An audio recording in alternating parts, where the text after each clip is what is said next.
Hey guys, welcome to a video. Today we're here and we're talking about something we talked about in church today, and we went over the Psalms 42, and it's a psalm of the sons of Korah that express deep discouragement and spiritual thirst for God, often attributed to separation from communal worship in a temple in Jerusalem. And the psalmist vividly describes feelings of isolation and mocking of enemies who question their faith, while also actively encouraging their own soul to place hope in God, recalling past joyous worship and anticipating future divine help. Key aspects of Psalm 42: spiritual thirst.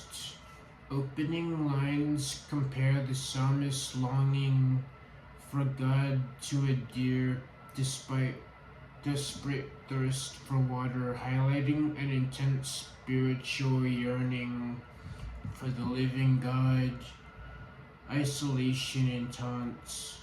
The psalmist feels alienated, as if separated from their community and the house of God, experiencing tears as their constant food, and hearing the taunts of enemies asking, "Where is your God?" Memory of joyful worship. The deep sorrow is intensified by memories of former joyful times in the presence of God, participating in festive worship with the multitudes. Self-exhaustion. Despite feelings of discouragement and being downcast, the psalmist actively speaks to their soul, urging it to place its hope in God and to remember His past faithfulness. Imagery of waves. The psalmist uses imagery of crashing waves and deep waters to describe the overwhelming sense of distress in feeling like God's presence was swept over them. Authorship and context. As Psalm of the Sons of Korah, it's part of the second division of the book of Psalms and serves as a teaching psalm to guide believers through times of spiritual hardship and doubt. So basically, this is about how to be spiritually thirsty for the Lord, and that He's always there. He never left, He never leaves us nor forsakes us. But the difference is, because of this situation, we feel like He isn't there, but the difference is that it is shaping you, and He puts us through these storms to test us, to make us spiritually strong.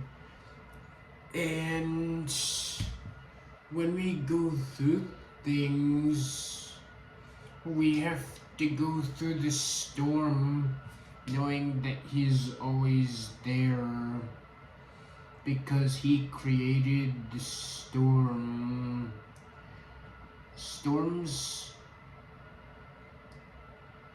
The storms are made for a reason, so that we can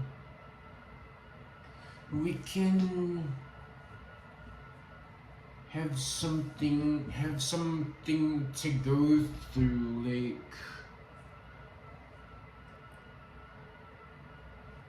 like without storms, like we would just be, the same, but through the storm, you start changing, you start going through the fire and extreme pressure, and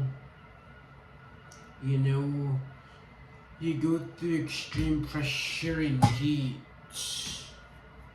but then you come back out and you learn something, and through the storm, God is still there.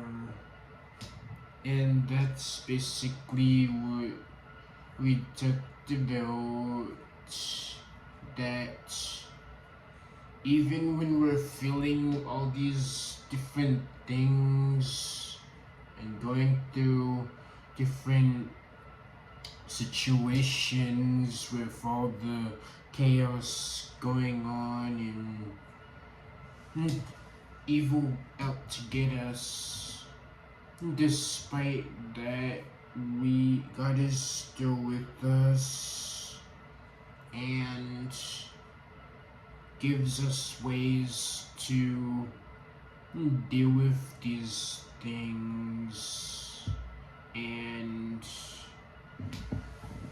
that's what Psalms 42 is about. And so we have to thirst for the Lord, and like Jesus said himself that he is living water, and if you drink the living water, you will never be thirsty again. And there's nothing in this world that will fill us up except God, except Jesus. And then it talks about isolation, and so I was talking about isolation, like feeling that God isn't in the midst of, God isn't there, but he's there in the midst of it. And when in the middle of all the chaos and all the stuff that's happening, he's using this situation for us to be spiritually strong, and he wants us to be honest about our feelings. And Psalms 42 shows that he's honest about feelings of isolation, honest about nights of tears and times where we just starve ourselves to the point where we forget that we're still empty inside and always wanting more. But this tells us that if we go to Jesus, he will give us spiritual thirst. And yeah, that's what this goes to show. And I hope that in the middle of what you're going through, you will learn to trust the process because it is a process of shaping you and just making sure that you're spiritually strong. And yeah, when you go through that storm, and come out the other side, it's all because of the glory of God. And that's basically the message for today. Remember to like, comment, and subscribe, turn on notifications. See you in another video.